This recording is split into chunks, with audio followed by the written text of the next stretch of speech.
ಪರಮೇಶ್ವರ್ ಒಡೆತನದ ಶಿಕ್ಷಣ ಸಂಸ್ಥೆಯ ಮೇಲೆ ನಡೆದಿರುವಂತಹ ಇಡೀ ದಾಳಿ ಸಂಬಂಧಿತವಾಗಿ ಸಿಎಂ ಡಿಸಿಎಂ ಮಾಹಿತಿಯನ್ನು ಪಡ್ಕೊಳ್ತಾ ಇದ್ದಾರೆ. ಕೆಪಿಸಿಸಿ ಕಚೇರಿಯಲ್ಲಿ ಕುಳಿತು ಮಾಹಿತಿಯನ್ನ ಸಿದ್ದರಾಮಯ್ಯನವರು ಮತ್ತು ಡಿಕೆ ಶಿವಕುಮಾರ್ ಪಡ್ಕೊಳ್ತಾ ಇದ್ದಾರೆ. ಇಡೀ ದಾಳಿಗೆ ರನ್ಯಾ ಕೇಸ್ ಲಿಂಕ್ ಸಾಧ್ಯತೆ ಬಗ್ಗೆಯೂ ಕೂಡ ಮಾಹಿತಿಯನ್ನ ಕಲೆ ಹಾಕ್ತಾ ಇದ್ದಾರೆ. ರನ್ಯಾ ಕೇಸ್ನಲ್ಲಿ ಸಚಿವರ ಪಾತ್ರದ ಬಗ್ಗೆ ಬಿಜೆಪಿ ಪ್ರಸ್ತಾಪ ಮಾಡಿತ್ತು ಈ ಹಿಂದೆ. ವಿಧಾನಸಭೆಯಲ್ಲಿ ತೀವ್ರ ಚರ್ಚೆಗೂ ಕೂಡ ಈ ಪ್ರಕರಣ ಈಡಾಗಿತ್ತು. ಪರಮೇಶ್ವರ್ ಒಡೆತನದ ಶಿಕ್ಷಣ ಸಂಸ್ಥೆಗಳ ಮೇಲೆ ಈಗ ದಿಢೀರಂತ ಇಡಿ ಬೆಳಗ್ಗೆ ದಾಳಿ ನಡೆಸಿದ್ರ ಬೆನ್ನಲ್ಲೇ ಈ ಕೇಸ್ ಹಿಂದೆ ನಡೆದಂತಹ ಐಟಿ ದಾಳಿಗೆ ಲಿಂಕ್ ಅಥವಾ ರನ್ಯಾ ರಾವ್ ಕೇಸ್ಗೆ ಲಿಂಕ್ ಅನ್ನೋದ್ರ ಬಗ್ಗೆ ಬಹಳಷ್ಟು ಚರ್ಚೆ ಇದೆ, ಕುತೂಹಲ ಇದೆ. ಇನ್ನೂ ಕೂಡ ಅದಕ್ಕೆ ತೆರೆ ಬಿದ್ದಿಲ್ಲ. ಈ ಬಗ್ಗೆ ಮಾಹಿತಿಯನ್ನ ಪಡ್ಕೊಳ್ಳೋ ಕೆಲಸವನ್ನ ಸಿಎಂ ಡಿಸಿಎಂ ಮಾಡ್ತಿದ್ದಾರೆ.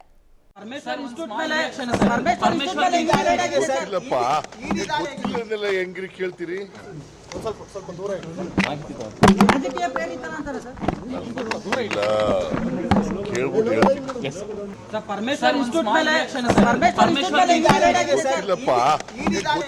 ಹೆಂಗ್ರಿ ಕೇಳ್ತೀರಿ ಸ್ವಲ್ಪ ದೂರ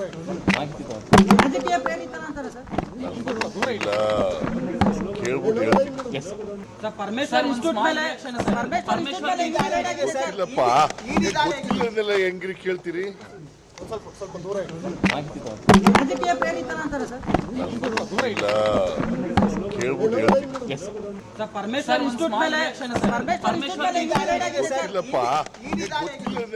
ಓಕೆ, ಮಾಧ್ಯಮಗಳು ಸಹಜವಾಗಿ ಮುಖ್ಯಮಂತ್ರಿಗಳ ರಿಯಾಕ್ಷನ್ ಅನ್ನ ಕೇಳೋದಕ್ಕೆ ಹೋದಾಗ ಗೊತ್ತಿಲ್ಲದೆ ಇರೋದನ್ನ ಏನ್ ಹೇಳಲಿ ಅಂತ ಹೇಳಿದ್ದಾರೆ.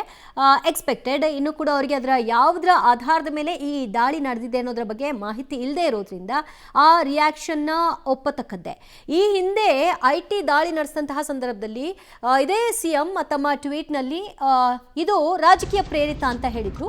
ಮುಂದುವರೆದಂತೆ ಇದನ್ನ ಹೇಗೆ ಹೇಳ್ತಾರೆ ಅನ್ನೋದು ನೋಡಬೇಕು.